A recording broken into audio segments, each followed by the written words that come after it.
Ndugu wapendwa katika Bwana, tunawasalimu kupitia jina la Bwana wetu Yesu Kristo. Mimi kwa majina naitwa Godfrey Muhiche, ni mwalimu na mkalimani wa lugha ya alama, lakini pia nipo na mkalimani mwenzangu anaitwa Nyamasheki. Na siku ya leo tumekuja mbele yenu na somo zuri lenye kichwa kinachosema ulemavu na injili ya Yesu Kristo. Ulemavu na injili ya Yesu Kristo. Kabla sijaenda kuzungumzia kichwa cha somo, ninaomba niweze kutambulisha platform yetu ambako huko unaweza kupata masomo haya yote. Tuna platform yenye jina linaloitwa Inclusive Gospel, yani injili jumuishi. Ukiingia kwenye mitandao yetu ya kijamii, Instagram, YouTube, Facebook, Twitter, ukaandika Inclusive Gospel, basi unaweza kupata maudhui yetu yote na unaweza kushare ujumbe kwa wengine, unaweza kusubscribe, unaweza kucomment, lakini pia unaweza kulike. Basi mtumishi wa Mungu, nikukaribishe twende pamoja mpaka pale tutakapokuwa tumefikia mwisho wa kipindi hichi. Kwanza ninaomba niweze kutoa utambulisho kidogo. Tunaposema kwamba injili ya Yesu Kristo, tunafahamu ya kwamba hili ni agizo ambalo Yesu Kristo aliliagiza kwa wanafunzi wakati anaondoka, anapaa kwenda mbinguni. Aliwaambia, enendeni ulimwenguni mote mkahubiri injili na mkawafanye mataifa yote kuwa wanafunzi wangu. Sasa ni washukuru watumishi wa Mungu, ni washukuru wainjilisti, ni washukuru wachungaji ambao wamekuwa wakifanya jitihada kubwa, wamekuwa wakipambana kuhubiri injili ya Kristo.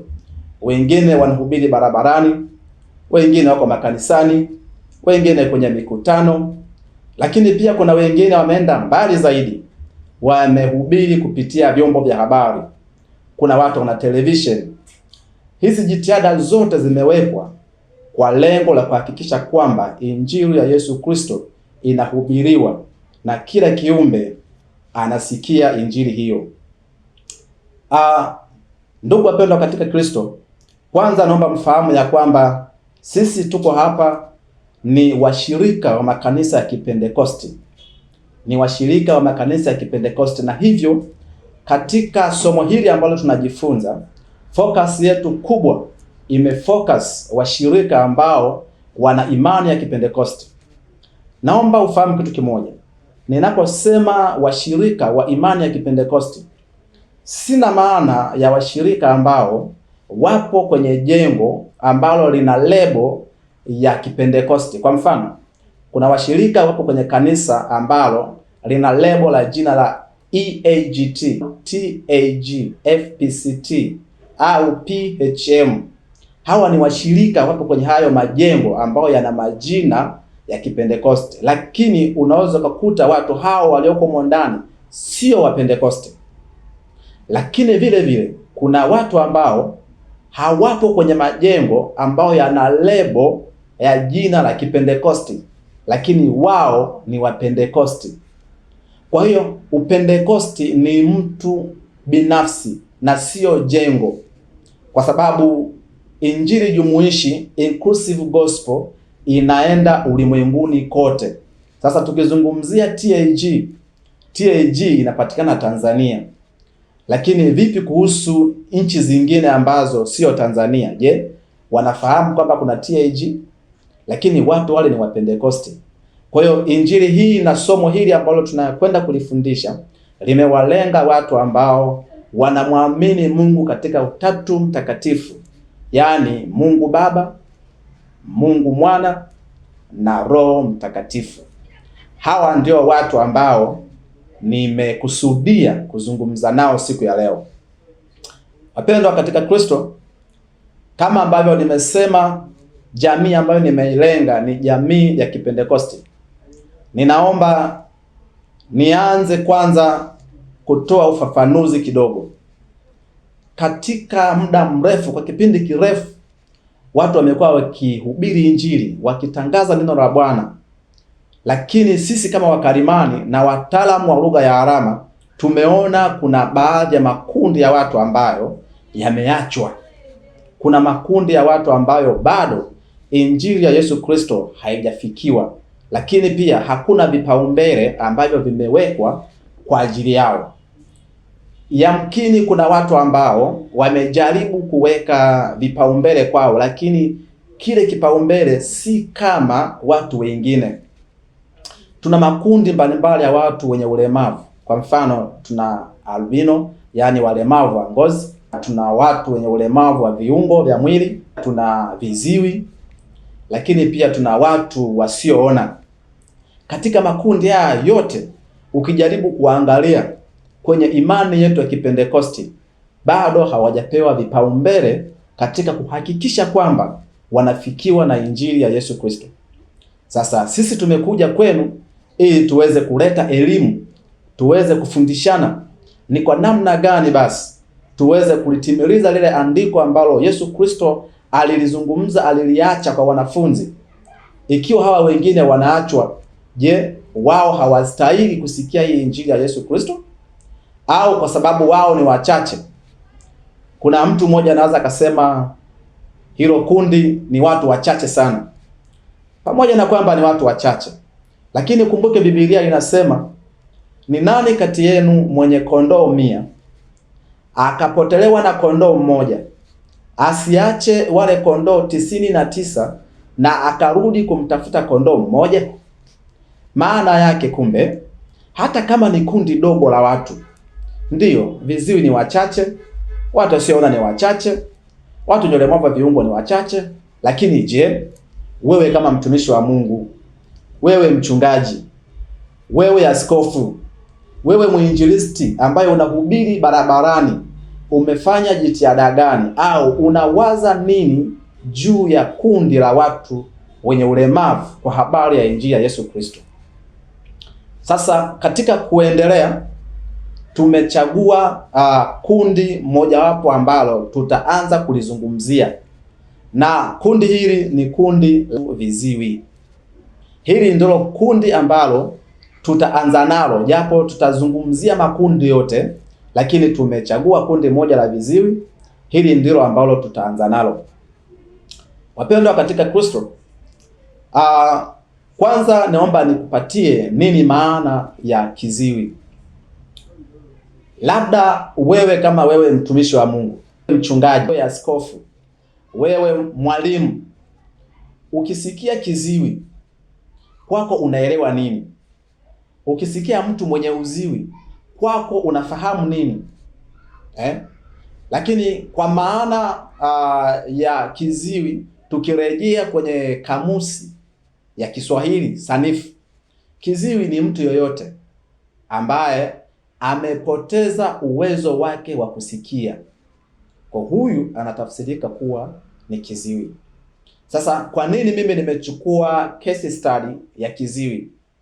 Nimechukua case study ya kiziwi kwa sababu jamii hii kwa asilimia kubwa imekuwa kama inatengwa na baadhi ya madhehebu yetu ya Kipentekosti na baadhi ya washirika wetu wa Kipentekosti.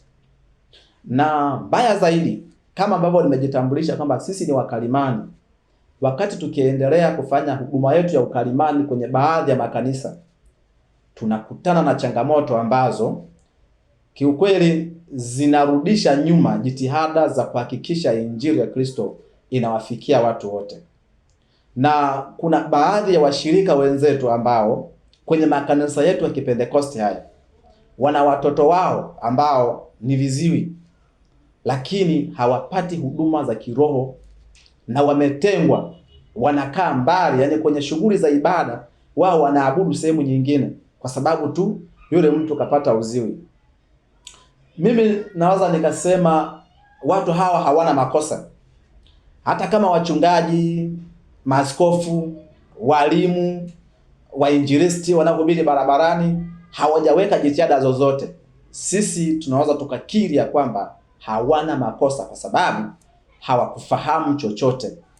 Lakini leo sisi tumekuja tuweze kufundishana, na baada ya kufundishana nafikiri sasa tunaweza tukachukua hatua madhubuti ya nini tunaweza kufanya ili injili ya Yesu Kristo iweze kuwafikia watu wote na iwe injili jumuishi.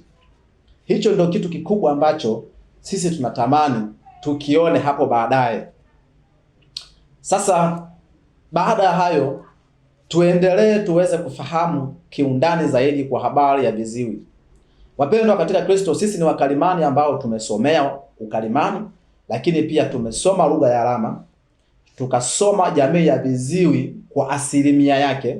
Hivyo kuna vichache ambavyo tunaviachilia kwenu, lakini pia kwa kadiri ambavyo tutaendelea kufundishana, tutaendelea kupeana mawazo ya nini kiongezeke au ya sehemu gani tunahitaji kufahamu zaidi, ili injili hii iwe jumuishi na wenzetu waweze kufaidi kuwepo kwa injili ya Yesu Kristo. Tunapotangaza kwamba Yesu anaweza, Yesu anaokoa, Yesu anaponya, Yesu anafanya 1 2 3, basi tusiishie tu kuzungumza kwa ajili ya watu fulani peke yao.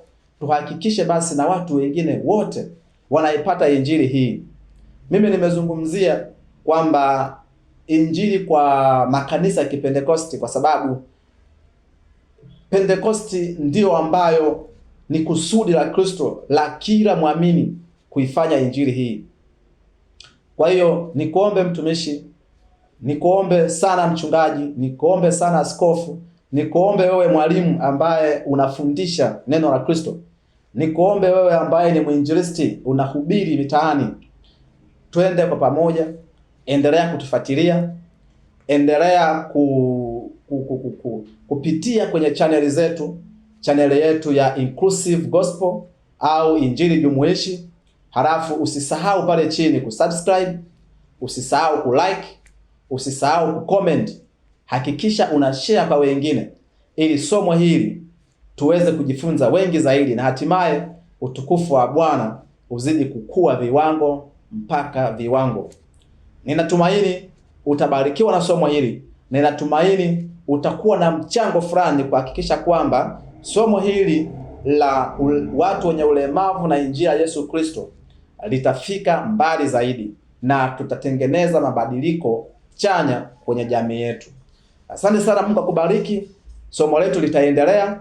Kwa leo naomba tuishie hapa, lakini nikusisitize na ninarudia tena, usisahau kusubscribe, kulike, kucomment na kushare kwenye channel yetu hii. Pitia mitandao yote ya kijamii, Instagram, Facebook, Twitter, YouTube, huko kote tunapatikana.